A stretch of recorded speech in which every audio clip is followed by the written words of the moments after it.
Assalamualaikum warahmatullahi wabarakatuh. Perkenalkan, saya Nadia Putri Aisyah dari Program Studi Pendidikan Ekonomi Universitas Sriwijaya. Tujuan saya membuat video ini guna memenuhi tugas ujian tengah semester mata kuliah pengembangan strategi pendidikan ekonomi dengan dosen pengampu mata kuliah Ibu DRA Dewi Koryati MPD dan Ibu Dewi Pratita SPD MPD. Pada kesempatan kali ini, saya akan membahas model pembelajaran kooperatif atau cooperative learning. Kita akan membahas pengertian, langkah-langkah penerapan, kelebihan dan kekurangan, serta contoh penerapan cooperative learning di kelas ekonomi. Menurut Arisanti D. 2015, pembelajaran kooperatif merupakan salah satu model pembelajaran yang lebih memungkinkan siswa untuk aktif dan guru berperan sebagai fasilitator. Model pembelajaran ini lebih banyak mengarah kepada belajar kelompok. Jika kita tarik kesimpulannya, pembelajaran kooperatif merupakan suatu strategi pembelajaran di mana siswa bekerja sama dalam kelompok kecil untuk mencapai tujuan bersama, saling membantu satu sama lain dalam proses belajar dan mempertanggungjawabkan peran masing-masing. Konsep ini muncul karena penelitian menunjukkan bahwa interaksi antar siswa dapat meningkatkan pemahaman, motivasi, dan kemampuan sosial. Misalnya, penelitian skripsi pengaruh model pembelajaran cooperative learning tipe Make a Match oleh Firda Rahmawati 2023 menemukan bahwa model kooperatif tipe Make a Match memberikan pengaruh positif terhadap hasil belajar siswa.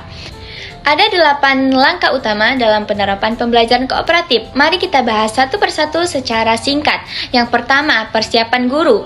Guru menentukan tujuan pembelajaran dan memilih materi yang cocok untuk kerja kelompok. Misalnya, membahas topik faktor-faktor yang mempengaruhi inflasi di Indonesia.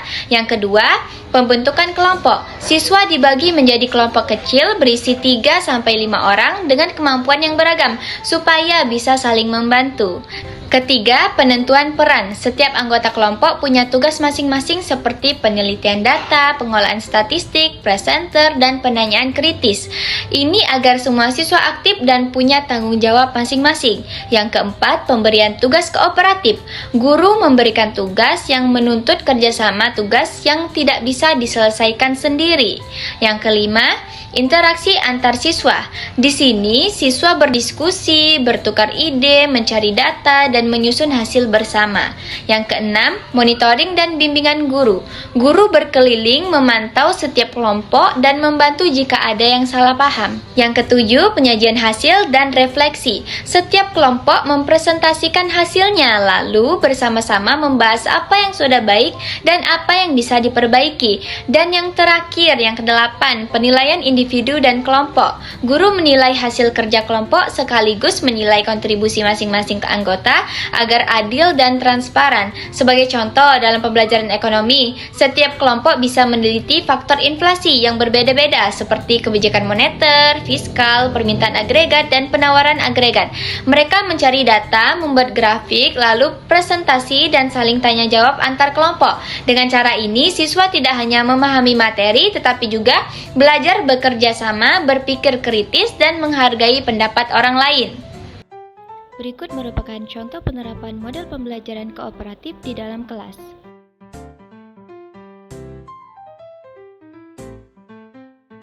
Yang pertama, guru menjelaskan dan menyiapkan kartu soal dan jawaban. Yang kedua, siswa secara bergantian mengambil satu kartu.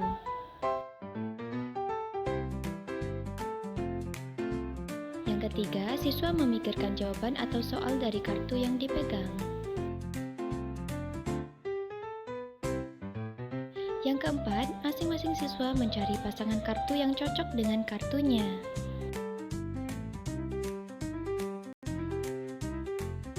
Dan yang terakhir, siswa berpasangan dan membacakan kartu yang cocok dengan pasangannya masing-masing.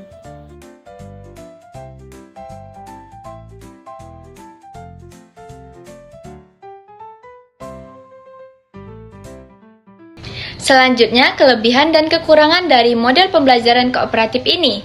Kelebihan dari model pembelajaran ini yakni meningkatkan motivasi dan keterlibatan siswa secara aktif, belajar lebih mendalam karena siswa menjelaskan satu sama lain, terus memfasilitasi pengembangan keterampilan sosial, komunikasi, dan kolaborasi, dan ada juga akuntabilitas individu dan kelompok, mengurangi siswa yang pasif.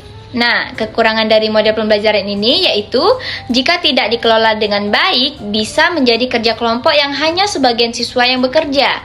Terus, waktu persiapan dan pelaksanaannya lebih lama dibandingkan ceramah. Jika ukuran kelasnya besar atau fasilitas terbatas, sulit memonitor semua kelompok.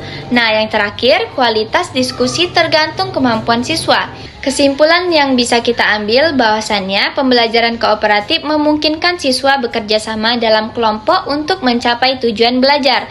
Dengan peran tiap anggota dan penilaian individu dan kelompok, jika diterapkan dengan baik, metode ini dapat meningkatkan pemahaman, keterampilan sosial, dan motivasi belajar.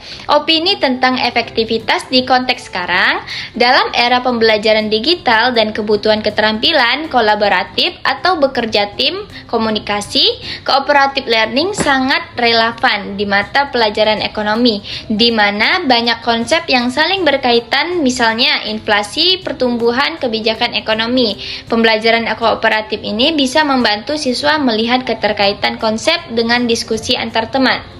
Terima kasih sudah menyaksikan video ini. Semoga video ini bermanfaat dan membantu teman-teman memahami model pembelajaran kooperatif.